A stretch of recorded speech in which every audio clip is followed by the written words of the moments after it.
Assalamualaikum warahmatullahi wabarakatuh.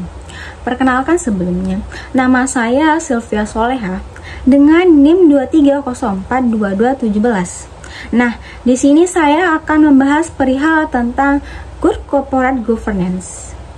Nah, tugas ini sebagai pemenuhan tugas mata kuliah administrasi perusahaan publik yang diampu oleh Ibu Yulia Hanusolina, SIP MAP. Nah, langsung saja nih kita bahas tentang yang pertama, yaitu konsep dasar dari Good Corporate Governance ini. Nah, corporate governance ini merupakan timbul karena adanya kepentingan perusahaan kepada para pihak investor untuk mengetahui bahwa saham yang telah ditanam ini digunakan secara tepat sasaran.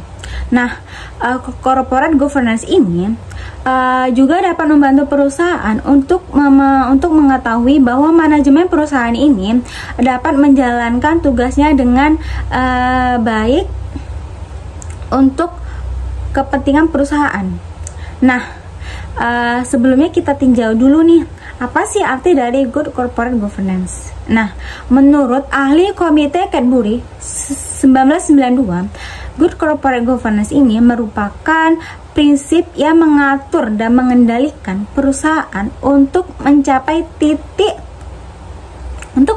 keseimbangan antara kekuasaan dan kewenangan dalam memberi tanggung jawab kepada para pihak stakeholder khusus dan stakeholder umum.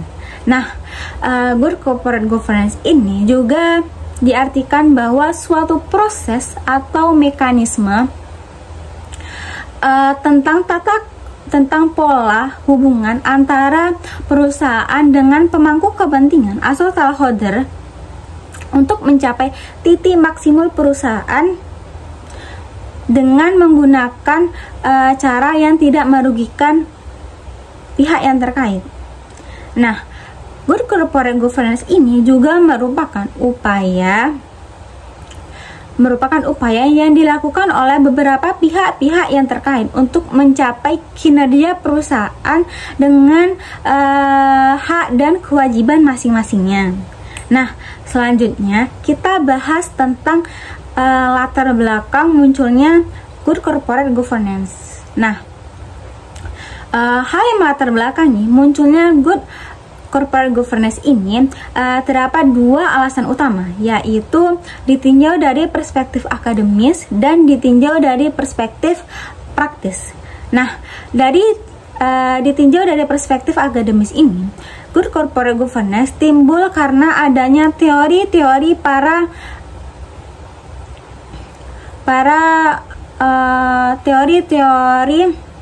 para ahli.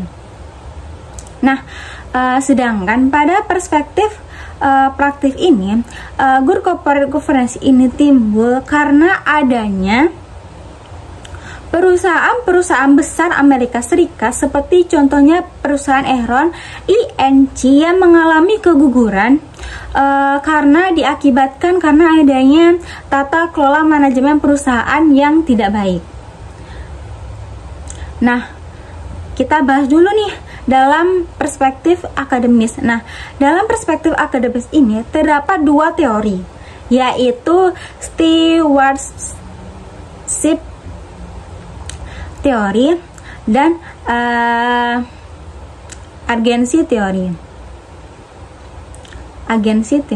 Nah, yang pertama kita bahas tentang stewardship teori. Nah, pada ini melihat bahwa manajemen merupakan orang yang dapat dipercaya, yang dapat melakukan tugas-tugasnya dengan baik kepada para pihak stakeholder,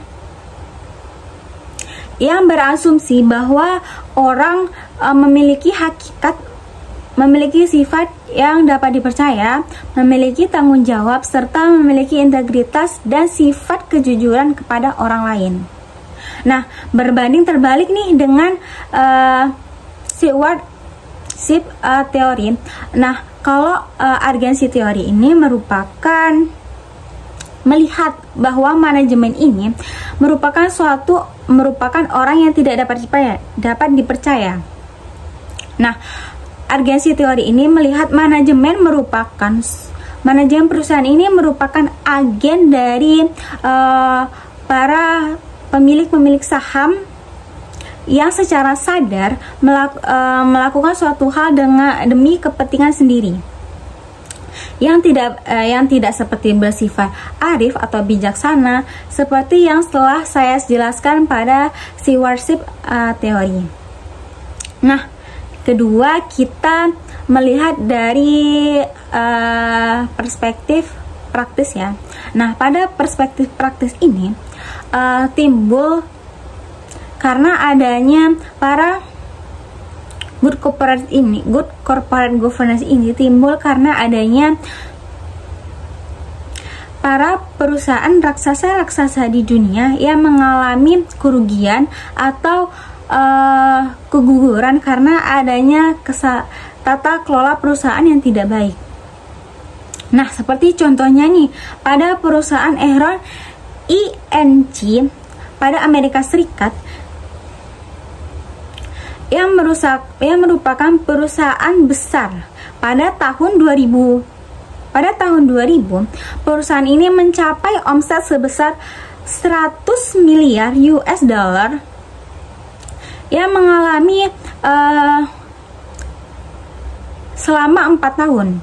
Nah, ternyata setelah diselidiki pada manajemen perusahaan Enron ini, manajemen bersekongkol dengan agen publiknya untuk memanipulasi pelaporan.